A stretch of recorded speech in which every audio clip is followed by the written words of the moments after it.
ఈరోజు మనం symptoms of infertility అంటే ఇన్ఫర్టిలిటీ ఉంది అనేది మనకు ఎట్లా తెలుస్తుంది, ఏ సైన్స్ ద్వారా మనకు తెలుస్తుంది అనేది తెలుసుకుందాం.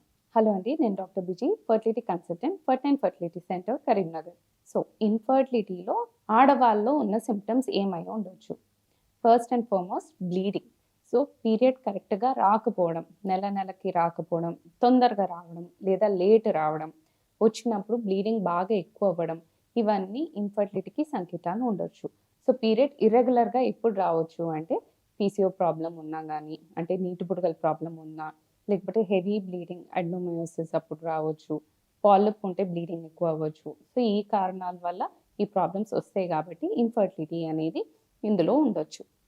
నెక్స్ట్ పెయిన్ ఉండడం, పీరియడ్ అప్పుడు పెయిన్ ఉండడం, డిస్మెనోరియా అని చెప్తాము. సో ఇంతకుముందు లేని పెయిన్ ఇప్పుడు సడన్గా అపియర్ అయ్యింది, పీరియడ్ అప్పుడు బాగా కడుపు నొప్పి వస్తుంది, ఇవన్నీ ఎండోమెట్రియోసిస్ అడ్నోమయోసిస్లో కనిపిస్తుంది. పీరియడ్ తర్వాత కూడా పెయిన్ ఉండడం, సో పీరియడ్ తర్వాత కూడా మధ్య మధ్యలో కడుపు నొప్పి బాగా అనిపించడం, ఇది యూజువలీ ట్యూబల్ ప్రాబ్లం, హైడ్రోసాల్పింగ్స్ అంటే ట్యూబ్స్లో ఇన్ఫెక్షన్ రావడం, లేకపోతే ట్యూబ్లో నీరు నిండడం, వీటి వల్ల ఉంటుంది. అండ్ గర్భసంచి పచ్చవడం అని చెప్తాం కదా, పిఐడి.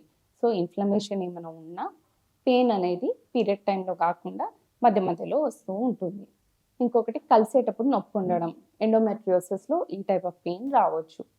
నెక్స్ట్ ఫైబ్రాయిడ్ ఉండడం, ఫైబ్రాయిడ్లో సేమ్ బ్లీడింగ్ ఎక్కువ ఉండడము, పుల్పిరిలో బ్లీడింగ్ ఎక్కువ ఉండడం, పెయిన్ రావడం, అండ్ నెలసరికి మధ్య మధ్యలో బ్లీడింగ్ అనేది కనిపించడం అనేది ఉండొచ్చు. Next general problems like thyroid ఉంటే పిల్లలు కాకపోవచ్చు, ఇప్పుడు it's not under control. So thyroid ఉన్నట్టు ఎట్లా తెలుస్తుంది? సో కాలు చేతులు ఊరికే నొప్పి రావడము, లేదా చలి తట్టుకోకపోవడము, హెయిర్ లాస్ ఎక్కువ అవ్వడము, ఇవన్నీ థైరాయిడ్కి సంకేతాలు. పీసీఓ అంటే నీటి బుడగలు ఉన్న వాళ్ళు పీరియడ్ కరెక్ట్గా రాకపోవడంతో సహా కొందరికి యాక్నే ఎక్కువ ఉండడము, లేదా ఫేస్ మీద హెయిర్ ఎక్కువ ఉండడము, మీసల్లాగా కనిపించడము, ఇవన్నీ ఎక్కువ ఉంటే యూజువల్లీ నీటి బుడగల ప్రాబ్లం అనేది ఉండొచ్చు. నెక్స్ట్ రొమ్ముల నుంచి నీరు రావడము, లేదా వాటర్ మిల్క్ లాంటి సెక్రీషన్ రావడము, ఇది యూజువల్లీ ప్రొలాక్టిన్ ఎక్కువ ఉంటే జరుగుతుంది. సో ప్రొలాక్టిన్ హై ఉన్న ఓవ్యులేషన్ అనేది అంటే అండం విడుదల అనేది కరెక్ట్గా కాదు. అండం విడుదల కరెక్ట్ కాకపోతే ఇన్ఫర్టిలిటీ ప్రాబ్లం అనేది వస్తుంది. సో ఆన్ ద హోల్ అండం విడుదలకి ప్రాబ్లం వచ్చేవి థైరాయిడ్, ప్రొలాక్టిన్ ఇట్లా ప్రాబ్లమ్స్, లేకపోతే నీటి బుడగల ప్రాబ్లం ఇట్లా ఉంటే ప్రాబ్లం వస్తుంది. అలాగే ట్యూబ్లో వాపు ఉంటే పెయిన్ వస్తుంది. అలాగే అడ్నోమయోసిస్, ఎండోమెట్రియోసిస్, ఇది మనకు పెయిన్ ద్వారా తెలుస్తుంది. పెయిన్, బ్లీడింగ్ ఎక్కువ అవ్వడం, వీటి వల్ల తెలుస్తుంది. మగవాళ్ళలో కారణాలు ఏమై ఉండొచ్చు?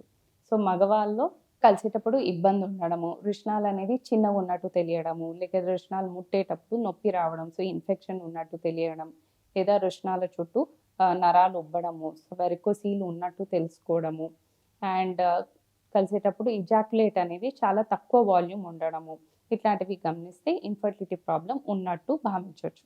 అది కాకుండా కొన్ని జనరలైజ్ ప్రాబ్లమ్స్ కూడా ఉంటాయి, లైక్ ఎస్ఎల్ఈ అంటే ఫేస్ మీద ఏమైనా ర్యాష్ రావడము, లేదా కీళ్ళ నొప్పులు, వాపులు, ఇట్లాంటి వాటికి ఏమైనా మెడికేషన్ తీసుకోవడము, ఇంట్లో అక్కలకు కానీ అమ్మకు కానీ పీరియడ్ ముందే ఆగిపోవడము, ఈ సమస్యలు ఏమైనా కనిపిస్తే ఇన్ఫర్టిలిటీ అనేది ఉండొచ్చు అనేది ఒక క్లూ. సో ఇవన్నీ క్లూస్, ఇన్ఫర్టిలిటీ ప్రాబ్లం ఉండొచ్చు అనే దానికి ఈ చెప్పినవన్నీ క్లూస్. సో డెఫినెట్గా టెస్ట్ చేసుకోవాలి. Thank you.